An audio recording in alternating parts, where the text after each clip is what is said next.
De cet accueil. Bonjour à tous, chers camarades, chers amis. Je suis très heureux d'être là aujourd'hui avec vous. Il fait beau, on est dans le froid, mais on se tient chaud et c'est l'essentiel. Je voudrais juste, je commence peut-être par la fin en vous souhaitant tous une très belle année, pour vous, pour votre famille. On a failli perdre le maire de Clermont il y a quelques semaines, donc je respire un peu plus fort parce qu'il va mieux. J'espère que le maire de Creil n'est pas si souffrant que ça. Enfin bon, bref, je vous souhaite à tous et à toutes évidemment beaucoup de forme, beaucoup de plaisir, beaucoup de joie dans votre vie personnelle et beaucoup de réussite dans tous les projets que vous avez. Et puis la poursuite évidemment de ces engagements collectifs qui font que nous sommes et les uns et les autres des socialistes tout simplement. Je voudrais juste revenir un petit peu en arrière après pour me rappeler quand je suis devenu premier fédéral de l'Oise, c'était en 2018. Première chose que j'ai eu à faire, c'était vendre le siège de l'ancienne fédération. Puis nous avons emménagé dans une fédération qui, de manière assez symbolique, était en marge finalement du centre et de la vie de Creil. De manière assez symbolique parce que cette marginalité qui était la nôtre dans le paysage créois, c'était en fait la marginalité qui était devenue la nôtre dans le pays et dans le paysage national. Et je ne peux pas m'empêcher de penser aujourd'hui, en réinstallant en place Saint-Médard, la fédération, que nous avons parcouru quand même un petit bout du chemin sur la perception que les Français ont des socialistes, de leur action, de la manière dont ils travaillent. Nous avons modestement courbé le dos pendant des années. Peut-être que le message qui nous était envoyé aussi à bon droit sur un certain nombre de sujets.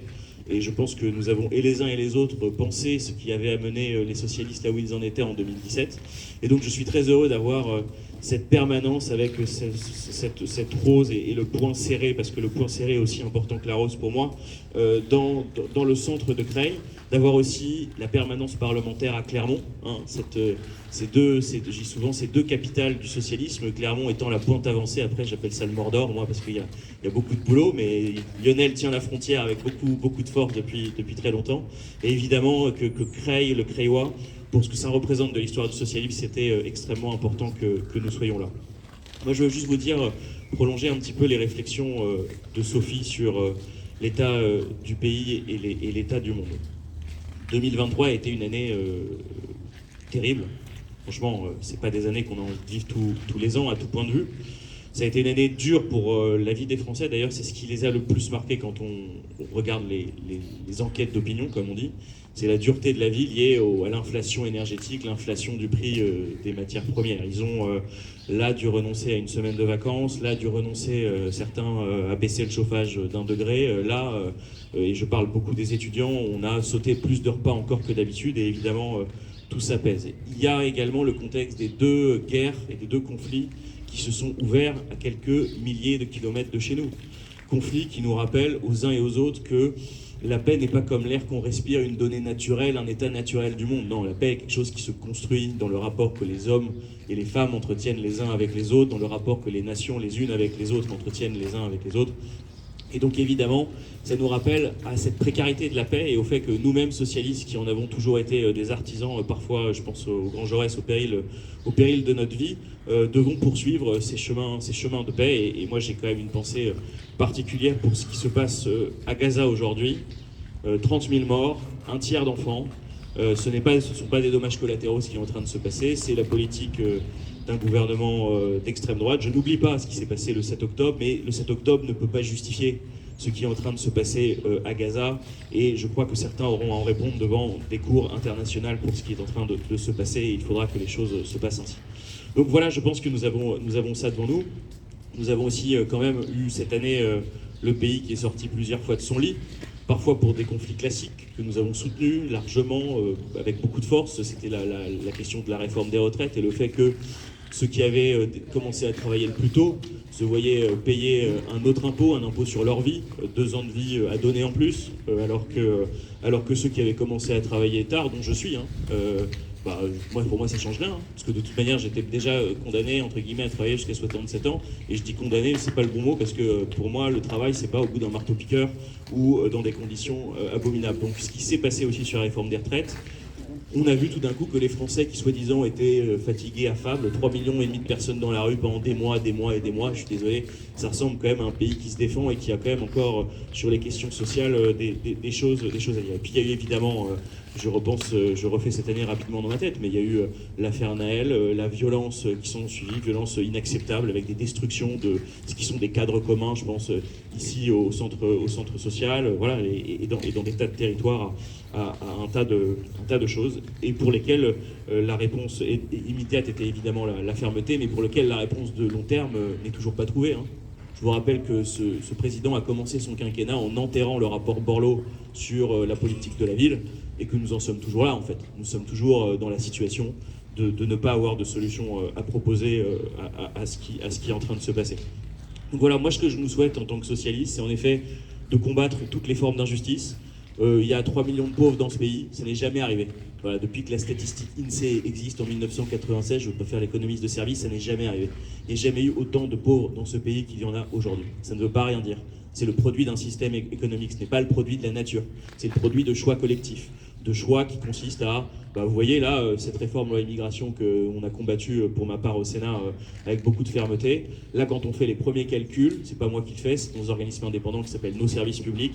Ça veut dire pour les étrangers en situation régulière, je précise en plus, pour les étrangers en situation régulière, entre 100 000 et 700 000 personnes qui tombent automatiquement dans la pauvreté du fait de la suppression des allocations familiales et de ce qui accompagnait ces personnes. Donc vous m'expliquerez comment cette loi qui s'appelait Immigration et Intégration, on intègre les gens en les rendant pauvres lorsqu'ils travaillent sur le territoire national, pour le territoire national.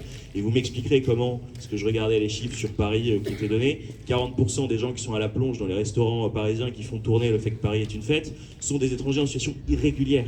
Voilà, donc vous m'expliquerez comment tous ces gens-là qui font tourner le pays, qui servent le pays, on ne les régularise pas et on les contamine avec l'idée qu'ils sont un danger parce qu'il y a eu en effet dans le pays des questions terroristes et tout ce que nous connaissons, mais que tout le monde n'est pas comptable parce qu'on est étranger de l'idée même que l'on se fait du risque terroriste et du risque sécuritaire. Donc voilà, tous ces gens, moi je pense à eux aussi dans cette nouvelle année, ils sont sans droit.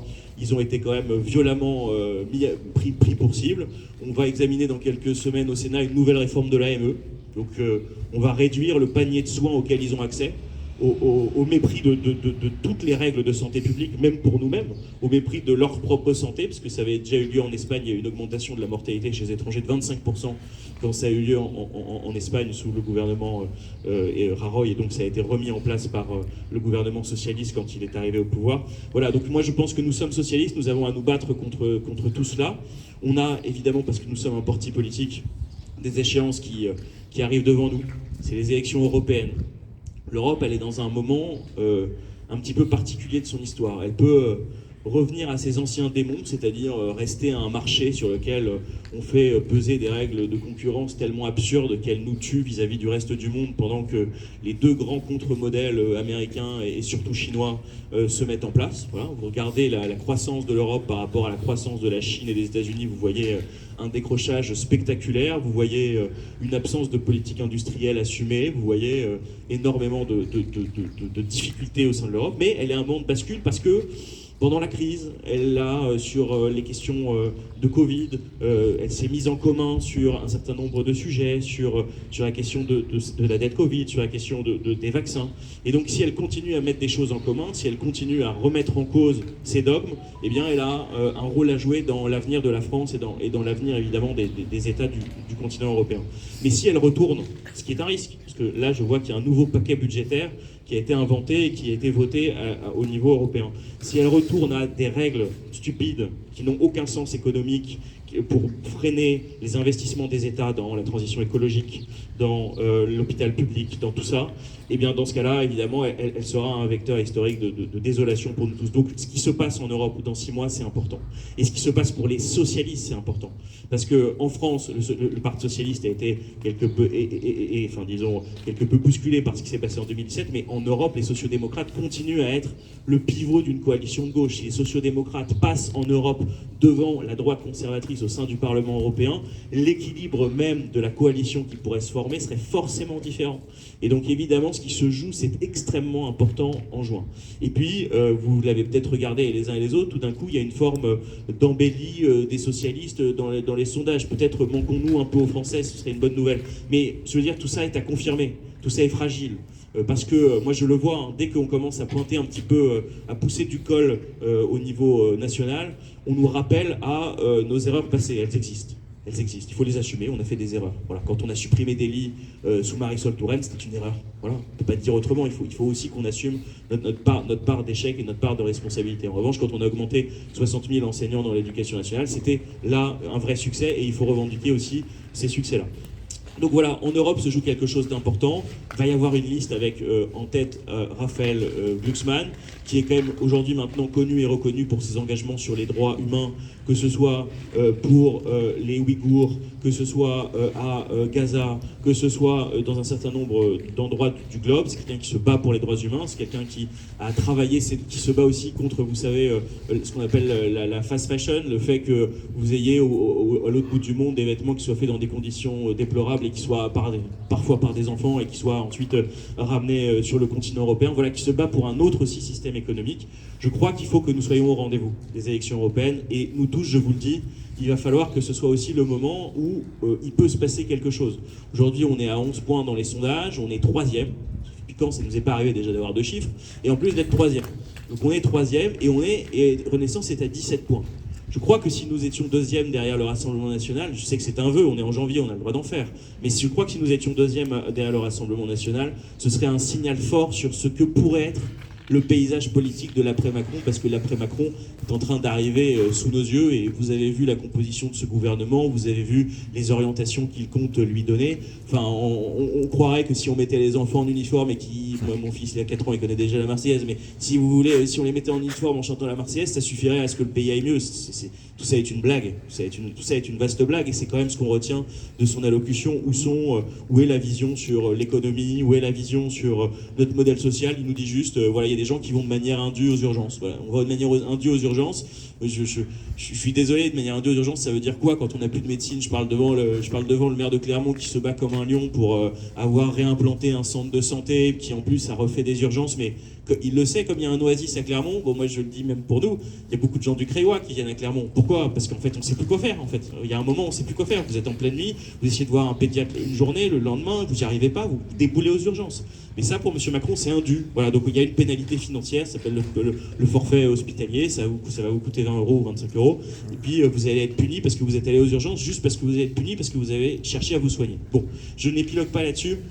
Je vous souhaite à tous une très bonne année. Je suis heureux, il y a des choses qui nous attendent à l'intérieur parce que c'est important ces moments de célébration. Je nous souhaite de nous battre pour donc je reprends tout ça, un hôpital qui fonctionne, pour une école qui permette à nos enfants d'aller au bout de leur talent ou qui soient nés sans avoir besoin d'aller à Stanislas pour réussir à ce que les enfants puissent aller au bout de leur talent, ou aussi il y ait un peu moins de séparatisme scolaire, parce que quand même, quand on voit l'argent qui est mis aujourd'hui à l'école privée, moi je n'ai pas de problème avec l'école privée, j'ai un problème avec le fait qu'il n'y ait aucune obligation de mixité sociale dans l'école privée, aucune obligation d'accueillir des enfants, que de la sélection et de la favorisation de l'entre-soi. Si demain ils acceptaient bien volontiers que des critères de mixité comme dans le public, bah, pas de problème, mais faut pas rigoler là-dessus.